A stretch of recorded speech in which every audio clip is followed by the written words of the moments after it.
Coming up, Deputy Sheriff Steve Hough on how you can help Blue Help.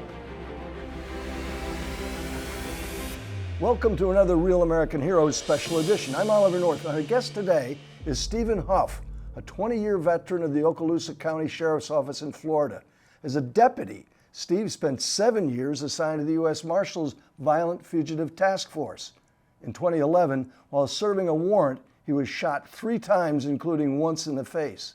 Deputy Hough has been awarded the Congressional Badge of Bravery, the U.S. Marshals Purple Heart, and the Medal of Valor. He's now an inspector with Walton County Sheriff's Office and co-founder and secretary of Blue Help, H-E-L-P, an organization dedicated to offering aid, comfort, and honor to families who have lost law enforcement officers due to suicide. Steve, thank you for taking time to join us today. Thank you for having me. I'm honored to be here. Oh, you're kind, brother. Listen, tell us about Blue Help. It stands for Honor, Educate, Lead, and Prevent. When was it started and why? So what we ran into is obviously after the shooting, my partner, who is also a co-founder, Jeff McGill, we had learned through our own experiences that there was something missing in taking care of wounded officers and their families. Specifically for me, what I noticed was, number one, obviously I was concerned about my partner, but also the ripple effect that it had through the family, through my friends, and through individuals I didn't even knew who I was until the shooting occurred. Mm-hmm. That was a very significant time for us where we went, hey, look, this is really much, much bigger than what we could have even anticipated. We met up with Karen Solomon at that time. She's another co-founder of Blue Help. We got together. Karen and Jeff actually wrote a book, The Price They Pay, and it was about law enforcement and the traumatic events that certain law enforcement officers have experienced. And then through the book and actually moving on from there, we discovered there's one whole piece of the puzzle that was missing. And that would be the officers that we lose by suicide every year. We know that officers who are injured, they get taken care of to a certain extent, and then we move on. But those officers that we lose to suicide every year through their traumatic incidences and everything else, they're normally left behind.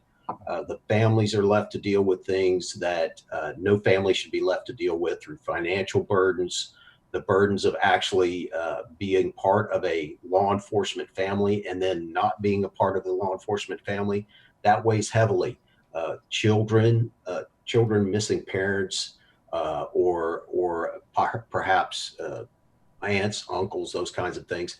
All of these things came to play, and that's when really Blue Help grabbed a hold and started to take notice as to what we could do to help push forward the getting past the stigma of mental health and reaching out to get these guys and girls to come out and say, hey, look, I need some assistance.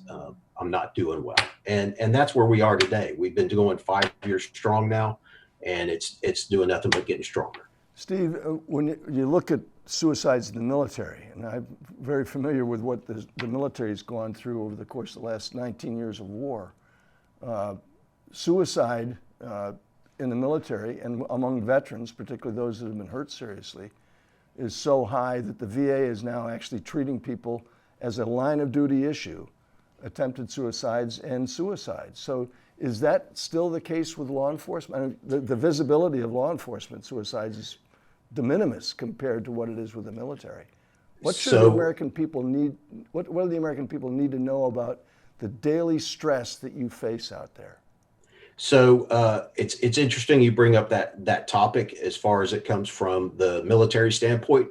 We are starting to see other legislatures within different states. Like I'm in Florida right now, Karen's up in Massachusetts. We see those different legislatures, especially up in the north. They're starting to write things to cover officers who are having those concerns and issues with that post-traumatic stress or the stressors of dealing with the job itself.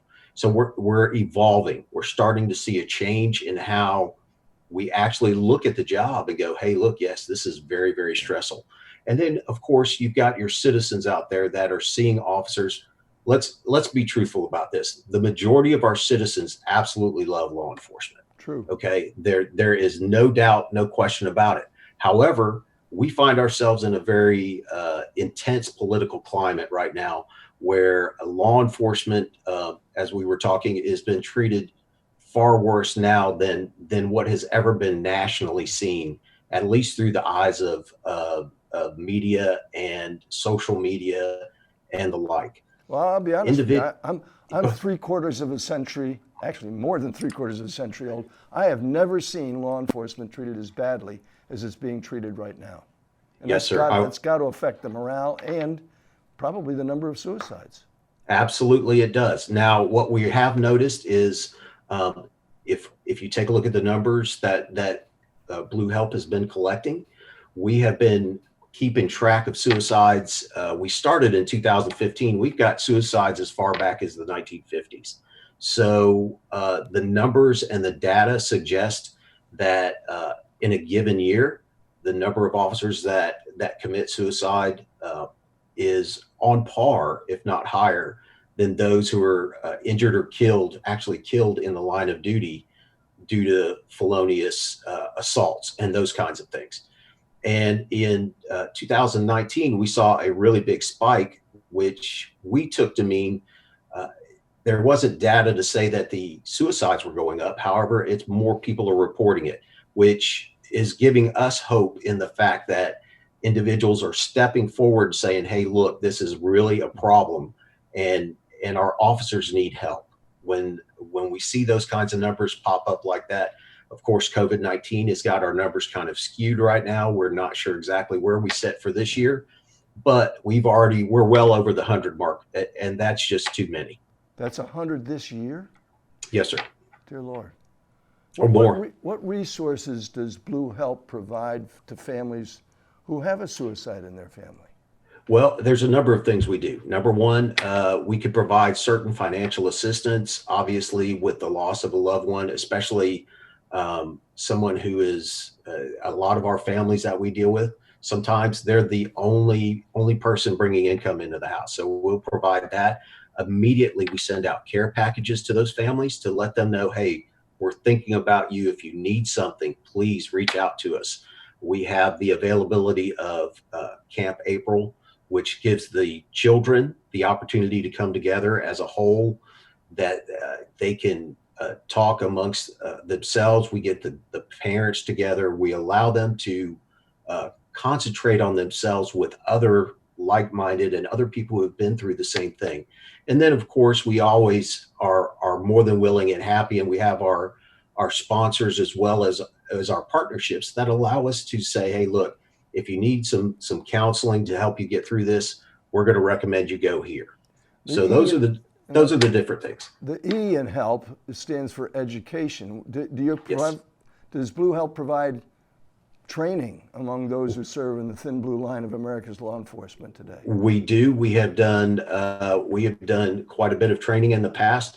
We've actually, Dr. McGill, Jeff McGill, he has actually done a couple of conferences where he's discussed issues of resiliency, mental health resiliency with the officers themselves. And then the next day, he brings in the families. So he talks to the families on a separate day so that we could get that information out as a whole, right? We get our law enforcement officers to get on board with understanding, hey, there's sometimes we just need to talk. And then we also get the family side of it where, the family may be trying to help their loved one and it's just not being accepted the right way. So we come in and we sit down and we talk with them. We go, hey, look, these are the things that the family's dealing with. So we have done training all over the United States at this point, and we'll continue to offer that kind of training. We're trying to come up with new training as we press forward to make it more available to agencies and individual officers. Gotcha. Well, I'll tell you, we've got an audience out there for this podcast that cares. So tell our audience how they can get involved, how they can help find and assist Blue Help. Well, the biggest thing they can do, to be quite honest, is if you see an officer on the road, at the gas station, eating some lunch somewhere, just tell them they're appreciated. That's one of the biggest things I think we're running into, especially in this day and age, is that officers are definitely feeling that uh, that stigma of not being liked and not being wanted. And the biggest thing we could do is just let them know that, hey, look, we appreciate you're out there. We appreciate what you do, and you put your life on the line for us. The other thing is to help Blue Help specifically. We always we always enjoy having our volunteers with us. We always enjoy individuals that want to step up and do walks for awareness, suicide awareness. So there's any number of things we can reach out there and do as a society, as a civilian, to come and not just help Blue Help, but help law enforcement as a whole. God bless you, buddy. Look, I got 18 grandkids. Lord only knows I how many great grandkids I'll have, but 50 years from now, they're going to be learning about this remarkable time in our history. What do you want them to know about what you, Steve Hough, Deputy Sheriff, brave, honored, for your heroism? What do you want them to know about what you did in these times? Really, what I want them to know, and I think if you talk to any of my partners that I've worked with over the years, I'm a team player.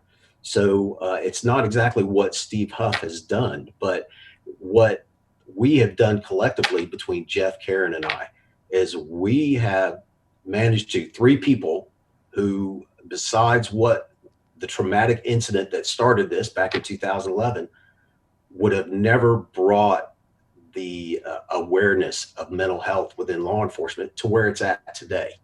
And if that's the one thing that I could say, hey, look, if I want your 18 grandkids and great grandkids to know is, yeah, Steve, Jeff, and Karen created Blue Help to help a whole nation of law enforcement and to take care of families of law enforcement and to just provide a better living environment altogether for our guys and gals out there who are right now who are really under the gun. God bless you, buddy. I admire what you've done here. I mean that. And I want to thank you for being with us today and providing facts our fellow Americans can use in these very challenging times for law enforcement. Yes, sir. And again, I would be remiss if I didn't say, Blue Help is, if I could say this to your audience, Blue Help is out there.